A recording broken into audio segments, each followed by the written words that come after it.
Assalamualaikum warahmatullahi wabarakatuh. Alhamdulillah alladzi hadana li hada wa ma kunna linahtadiya laula an hadanallah. Asyhadu an la ilaha illallah wahdahu la syarikalah wa asyhadu anna Muhammadan abduhu wa rasuluhu la nabiyya wa la rasula ba'da. Subhanaka la ilma lana illa ma 'allamtana innaka antal alimul hakim. Allahumma shalli ala sayidina Muhammad wa ala ali sayidina Muhammad wa ba'du. Hadirin dirahmati Allah Subhanahu wa taala, bersyukur kita kepada Allah dan mengucapkan kalimat alhamdulillahirabbil alamin karena Allah Subhanahu wa taala masih memberikan kesempatan kepada kita untuk melakukan segala ibadah di bulan suci Ramadan pada tahun 2023 ini. Kemudian bersalat kepada baginda Rasulullah sallallahu alaihi wasallam dan mengucapkan Allahumma shalli ala sayyidina Muhammad wa ala ali sayyidina Muhammad. Hadirin yang dimuliakan Allah, baginda Rasulullah sallallahu alaihi wasallam bersabda, Asyamu junnatu. Asyamu junnatun. Puasa itu seperti benteng. Artinya, siapa yang berpuasa di bulan suci Ramadan, maka secara tidak langsung dia telah membangun benteng ataupun perisai untuk dirinya. Tapi yang menjadi persoalan adalah perisai itu, benteng itu bisa saja kokoh dan bisa saja hancur dengan sendirinya. Makanya kata baginda Rasul, kalau ingin perisai itu, benteng itu kokoh selama beribadah di bulan suci Ramadan ini di siang harinya, fala yaj'al yarfus wala yaj'al yajhal. Jangan pernah bercakap kotor ataupun jangan pernah melakukan hal yang sia-sia. Apa contoh daripada bercakap kotor? Yaitu mencaci maki orang, mensumpah serapah orang. Sering terjadi dalam kehidupan kita selama berpuasa di bulan suci Ramadan dan tanpa kita sadari. Mana contohnya? Ini khusus untuk para pekerja. Ya, karena pernah saya alami sendiri.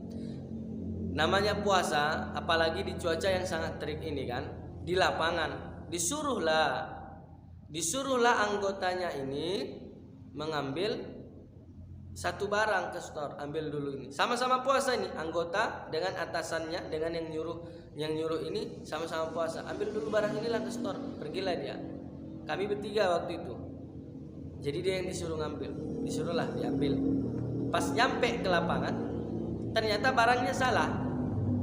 Maka atasannya itu marahnya seperti ini. Kusuruh kau ambil barang A, kenapa kau ambil barang B? Di mana otakmu? Enggak kedengaran rupanya kau apa yang ku bilang?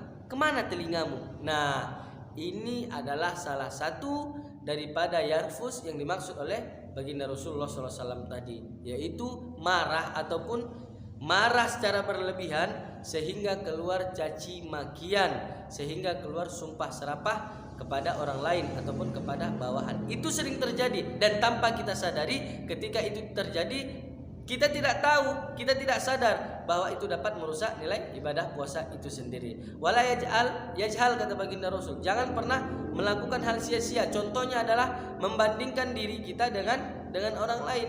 Ada kejadiannya? Ada. Sering terjadi tanpa kita sadari dan itu pernah terdengar di telinga saya.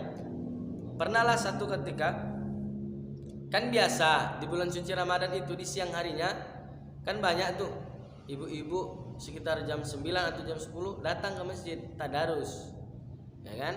Tadarus. Kemudian ternyata pakai speaker luar, bukan pakai speaker dalam. Terdengarlah ngajinya nih, ngaji. Ternyata ada orang yang paham tajwid, sampai terdengarlah sama dia. Kayaknya salah lah itu bacaannya. Alhamdulillah lah ya, bacaanku tak seperti bacaan orang yang terdarus di masjid itu. Nah, ini yang dimaksud daripada yajhal tadi, melakukan hal yang sia-sia, yaitu membandingkan diri kita dengan orang lain, membandingkan ibadah kita dengan ibadah orang lain. Parah ya dia, tahajudnya cuma 4 rakaat. Tengoklah aku, tahajudku 18 rakaat, tahajudku sekian puluh rakaat. Ini pun yang dimaksud dengan membandingkan diri kita dengan orang lain tadi. Ataupun yang sering terjadi kan biasa nih anak-anak bandal. Anak-anak ini kan bandel nih. Terus kita bilang, mak bandel kali lah anak dia ini. Alhamdulillah lah ya anakku tak kayak anak dia. Pun juga termasuk daripada yajhal tadi, membandingkan ngaji kita dengan orang lain, membandingkan ibadah kita dengan ibadah orang lain, membandingkan keluarga kita, anak kita, ataupun istri kita, ataupun suami kita dengan orang lain, ini termasuk daripada yajhal tadi. Makanya hadirin dirahmati Allah Subhanahu wa taala, kalau yarfus dan yajhal ini belum lagi bisa kita hindari, tidak bisa kita tinggalkan, maka kita termasuk orang yang dimaksud oleh baginda Rasul. Siapa mereka? Laisa lahu min siyamihi. Mereka tidak mendapatkan apa-apa dari ibadah puasa yang mereka lakukan di siang harinya illal ju' wal atos, terkecuali hanya mendapatkan rasa lapar dan rasa dahaga haus saja. Kenapa?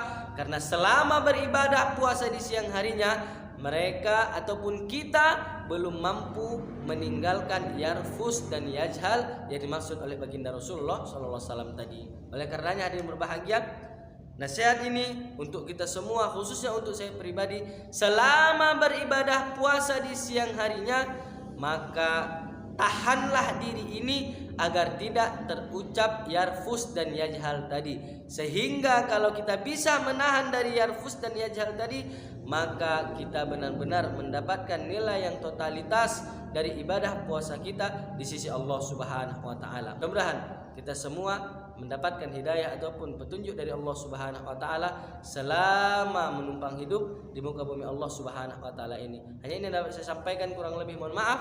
Assalamualaikum warahmatullahi wabarakatuh.